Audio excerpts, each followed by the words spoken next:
Assalamualaikum warahmatullahi wabarakatuh. Selamat datang dan selamat menonton video ini. Di video ini, kami akan menjelaskan sebuah materi yang berkaitan dengan kesehatan dan keselamatan kerja. Sebelum masuk ke materinya, kami akan memperkenalkan diri terlebih dulu. Kami dari kelompok 4, mata kuliah Kesehatan dan Keselamatan Kerja, atau yang biasa disingkat K3, mahasiswa program studi Manajemen Industri, Sekolah Tinggi Teknologi Wastu Kancana Purwakarta, tahun ajaran 2020-2021, yang beranggotakan yang pertama ada saya sendiri, yaitu Indah Skarini, yang kedua ada Ahmad Agung Husna, yang ketiga ada Intan Oktavia, yang keempat ada Nyai Siti Aisyah, yang kelima ada Rizke Ayu, dan yang terakhir ada Oktavia Febrianti Nur. Baik, sekarang kita langsung masuk ke materinya. Materi yang akan kami bahas yaitu tentang hazardous substances, potensi bahaya dari bahan berbahaya. Di materi ini, kami akan membahas tentang arti dari bahan berbahaya itu sendiri, kemudian lingkungan kerja yang banyak menggunakan bahan berbahaya, lalu jenis bahan kimia di tempat kerja, kemudian cara mengevaluasi dan memonitoring penggunaan bahan kimia di tempat kerja, dan yang terakhir, pengendalian bahan berbahaya di tempat kerja. Sebelum mengetahui lebih lanjut tentang potensi bahaya dari bahan berbahaya, perlu diketahui arti atau definisi dari bahan berbahaya itu sendiri. Jadi, apa sih bahan berbahaya itu? Bahan berbahaya adalah bahan-bahan yang mulai dari proses pembuatan sampai penggunaannya dapat menimbulkan atau mengeluarkan zat berupa debu, kabut, uap, gas, serat, atau radiasi, sehingga dapat menyebabkan bahaya seperti iritasi, kebakaran, ledakan, korosi, keracunan, dan bahaya lain yang dalam jumlah yang memungkinkan terjadinya gangguan kesehatan bagi orang yang berhubungan langsung dengan bahan tersebut atau menyebabkan kerusakan pada barang-barang.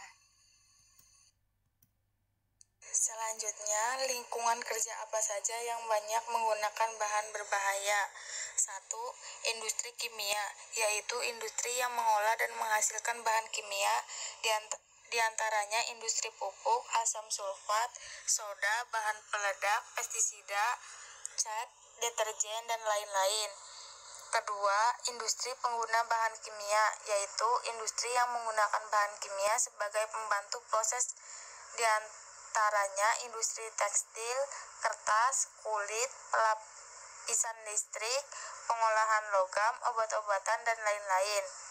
3. Laboratorium, yaitu tempat kegiatan untuk uji mutu, penelitian, pengembangan, serta pendidikan. Kegiatan laboratorium banyak dipunyai oleh industri, lembaga penelitian, pengembangan, perusahaan jasa, rumah sakit, dan perguruan tinggi. Dalam beberapa lingkungan kerja tersebut, banyak bahan kimia yang terpakai tiap harinya sehingga para pekerja terpapar bahaya dari bahan-bahan kimia tersebut. Bahaya itu dapat meningkat dalam kondisi tertentu mengingat sifat bahan-bahan kimia itu seperti mudah terbakar, beracun, dan sebagainya. Dengan demikian, jelas bahwa bekerja dengan bahan-bahan kimia mengandung resiko bahan yang cukup tinggi, baik dalam proses penyimpanan, transportasi, distribusi, dan penggunaannya. Akan tetapi, betapapun besarnya bahan-bahan kimia tersebut, penanganan yang benar akan dapat mengurangi atau menghilangkan resiko bahaya yang diakibatkan. Apa saja sih jenis bahan kimia di tempat kerja? 1. Bahan kimia beracun. 2. Bahan kimia korosif. 3. Bahan kimia mudah terbakar. 4. Bahan kimia peledak. 5. Bahan kimia oksidator. 6. Bahan kimia reaktif terhadap air. 7. Bahan kimia reaktif terhadap asam. 8. Gas bertekanan. 9. Bahan kimia radioaktif. Apa sih bahan kimia beracun itu? Bahan kimia beracun itu merupakan bahan kimia yang dapat menyebabkan bahaya terhadap kesehatan manusia atau menyebabkan kematian apabila terhisap ke dalam tubuh karena tertelan lewat pernapasan atau kontak langsung dengan kulit. 2. Bahan kimia korosif. Apa itu bahan kimia korosif? Yaitu merupakan bahan kimia yang karena reaksi kimia dapat mengakibatkan kerusakan apabila kontak dengan jaringan tubuh atau bahan lain. 3. Yaitu bahan kimia mudah terbakar. Merupakan bahan kimia yang mudah bereaktif dengan oksigen dan dapat menimbulkan kebakaran. 4. Bahan kimia peledak, yaitu merupakan suatu zat padat atau cair atau campuran keduanya yang karena suatu reaksi kimia dapat menghasilkan gas dalam jumlah dan tekanan yang sangat besar serta suhu yang tinggi sehingga bisa menimbulkan kerusakan ke sekeliling area. Assalamualaikum warahmatullahi wabarakatuh. Saya akan melanjutkan slide 9 sampai 11. 5. Bahan kimia oksidator merupakan suatu bahan kimia yang mungkin tidak mudah terbakar tetapi dapat menghasilkan oksigen yang dapat menyebabkan kebakaran bahan-bahan lainnya. 6. Bahan kimia reaktif terhadap air merupakan bahan kimia yang sangat mudah bereaksi dengan air dengan mengeluarkan panas dan gas yang mudah terbakar.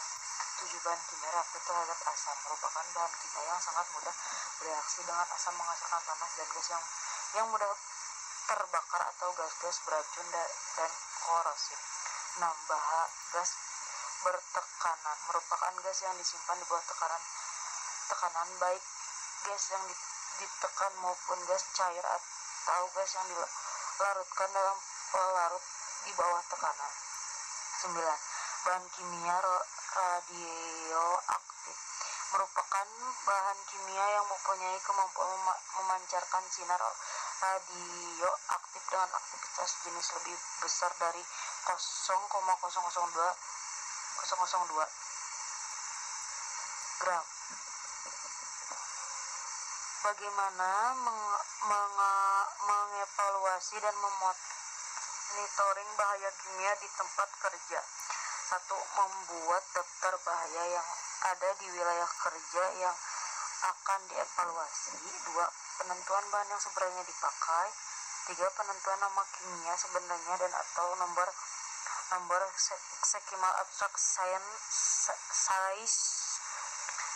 4. Dapatkan lembaran data atau pemasuk. 5. Evaluasi lembaran data.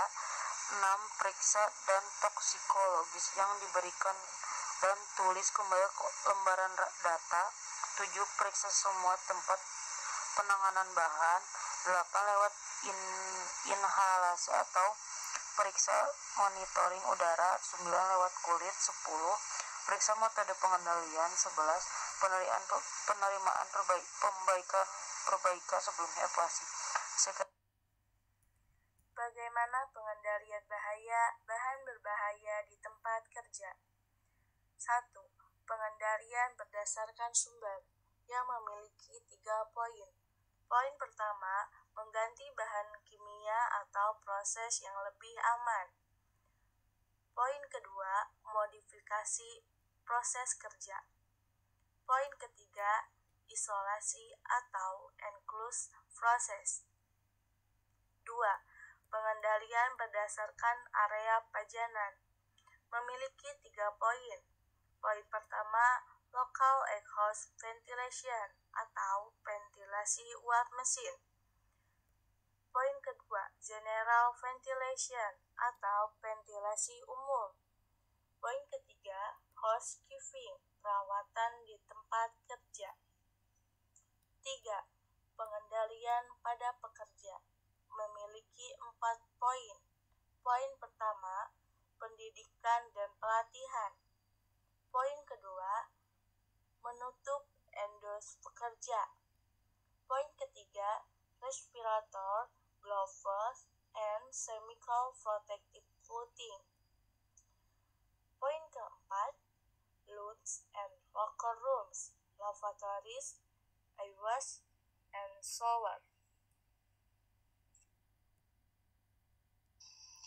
Selanjutnya ada pengendalian berdasarkan bentuk fisik. Yang pertama ada ventilasi. Kenapa kita membutuhkan ventilasi? Karena ventilasi dapat mengurangi dan menghilangkan polutan di udara dalam ruangan tertutup. Di dalam ruangan yang tertutup, udara tidak dapat keluar dengan mudah. Hal ini membuat udara berpolutan tetap berada di dalam ruangan dan akan terus bertambah. Maka dari itu, ventilasi sangat penting untuk menghilangkan udara yang berpolutan tersebut tadi, agar tidak terjadi hal-hal yang tidak diinginkan di tempat bekerja. Selanjutnya ada perawatan ruangan. Mengapa harus dilakukannya perawatan ruangan?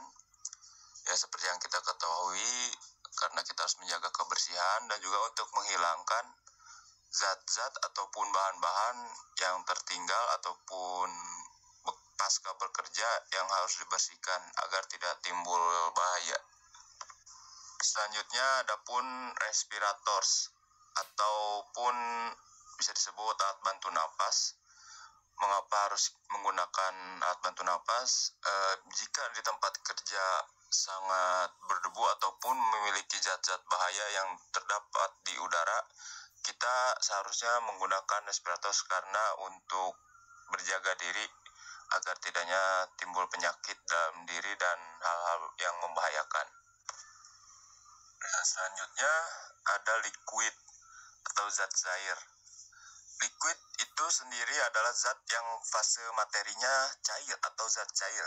Misalnya air murni, oksigen cair, nitrogen cair, dan sebagainya.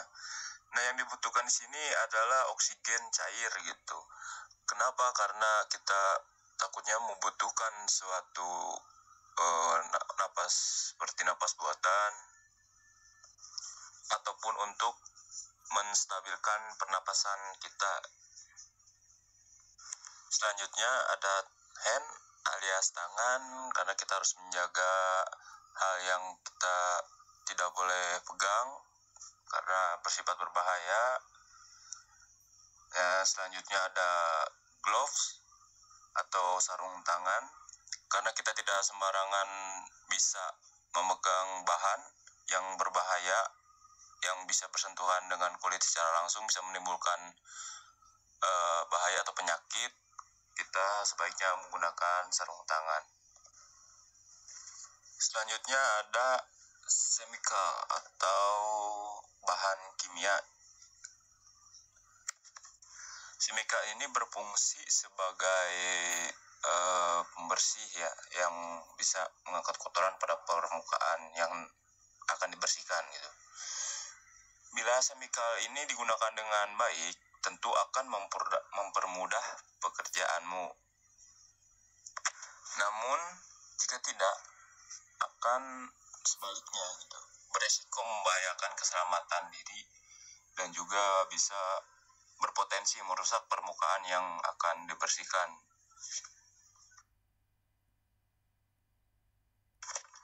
Tahap selanjutnya ada pengendalian berdasarkan cara masuknya. Pertama, poin A di sini disebutkan ada inhalasi atau pernapasan. Dalam proses pernapasan, inhalasi disebut proses saat kita menghirup oksigen melalui hidung dan masuk ke paru-paru yang disalurkan ke seluruh bagian tubuh. Nah, itu disebut inhalasi. Nah, dengan cara apa kita menjaga pernapasan kita di tempat kerja yang berpotensi bahaya? Di sini ada disebutkan ada dengan pengendaliannya dengan ventilasi, perawatan ruangan, respirator yang sudah saya sebutkan di sebelumnya. Nah, selanjutnya poin B ada ingesti atau penyerapan tubuh. Terdapat poin ada kebersihan ruangan istirahat dan makan, pemeliharaan kebersihan makanan, fasilitas pencuci tangan. Dan itu semua adalah bagian dari pengendalian kita untuk menjaga kesehatan tubuh, entah dari luar seperti kebersihan ruangan dan tempat istirahat cukup, ataupun untuk menjaga kesehatan tubuh dari dalam seperti kebersihan dari makanan tersebut, atau bisa kita bilang kehigienisan dari makanan tersebut yang terhindar dari zat-zat bahaya dari yang ditimbulkan dari tempat bekerja kita. Nah, selanjutnya poin C, ada absorpsi kulit. Nah, pengendaliannya dengan cara gloves tadi, menggunakan sarung tangan. Dan adapun di sini CPC alias chemical protective clothing ya, ataupun bisa disebut dengan pakaian pelindung dari bahan kimiawi. Yang mana pakaian inilah yang digunakan untuk melindungi kita yang bekerja dengan bahan kimia dari efek bahaya kimiawi tadi yang dapat menyebabkan cedera pada saat bekerja. Kurang lebihnya seperti itu. Selanjutnya di sini ada injeksi ya. Pengendaliannya dengan cara apa? Dengan dilakukannya desain pekerjaan yang memungkinkan terhindar dari kontak.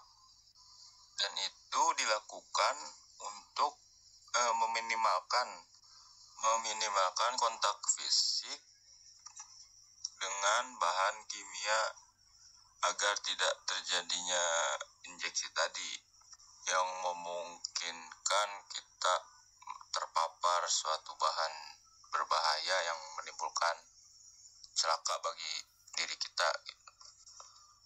Yang pada intinya kita harus stay safe lah. Nah, dan selanjutnya ini ada simbol-simbol dari bahan berbahaya.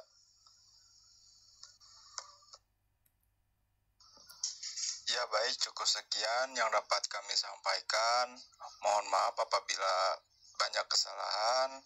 Terima kasih buat semua yang sudah menonton, like, dan share. Semoga bermanfaat. Wassalamualaikum warahmatullahi wabarakatuh.